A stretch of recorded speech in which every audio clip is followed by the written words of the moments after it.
आज Doubtnut app download करें। Doubtnut पर अपने सभी गणित, रसायन विज्ञान, भौतिक विज्ञान और जीव विज्ञान के डाउट्स का करो सफाया।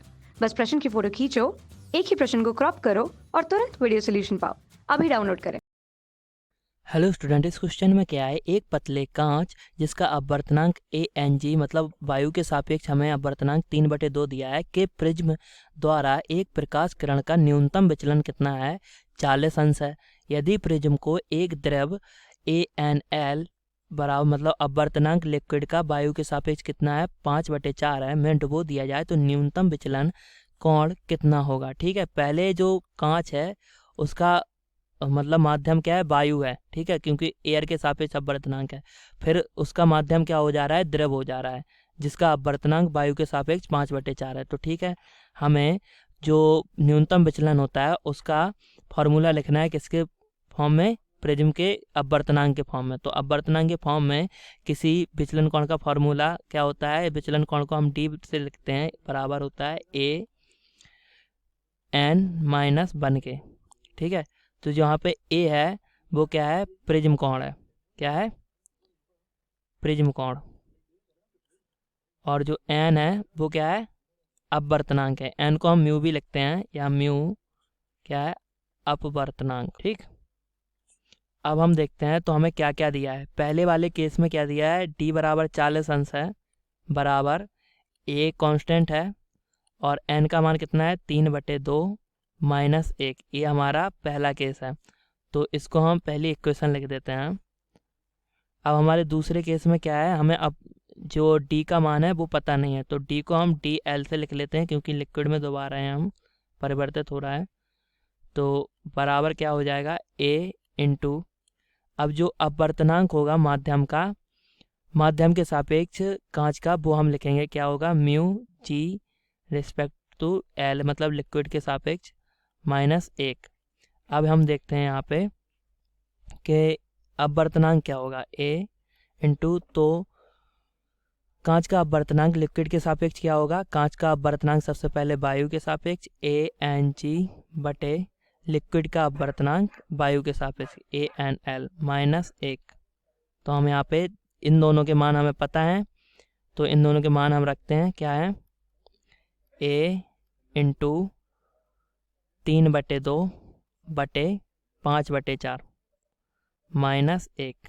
ठीक है, ये हम लिखते हैं। तो हम इसको क्या लिखते हैं, DL। तो इस इक्वेशन को हम क्या लिख देते हैं, इक्वेशन नंबर 2, दूसरा समीकरण।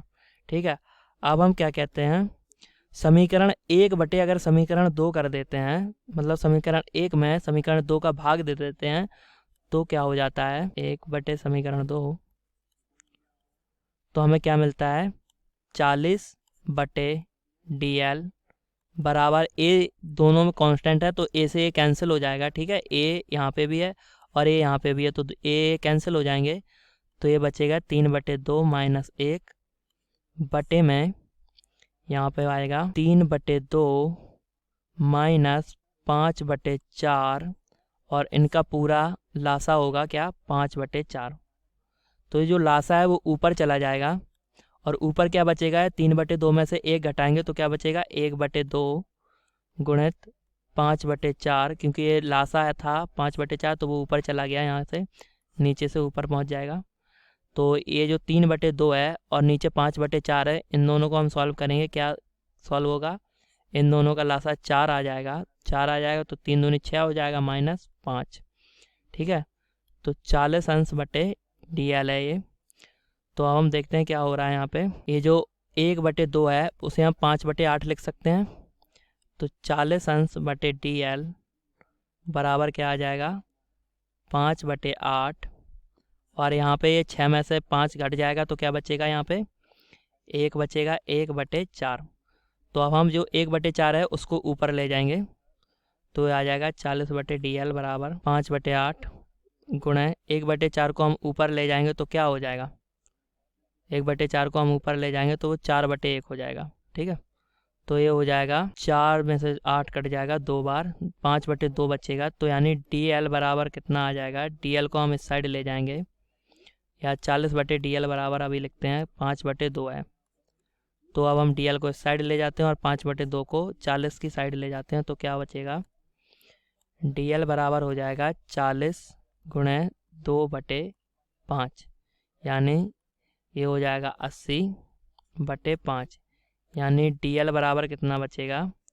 DL बराबर बचेगा 16 अंश, यानी जो प्रकाश का जो न्यूनतम विचलन हो जाएगा जब उसे द्रव में डुबो देंगे तो कितना हो जाएगा? 16 अंश हो जाएगा घटकर।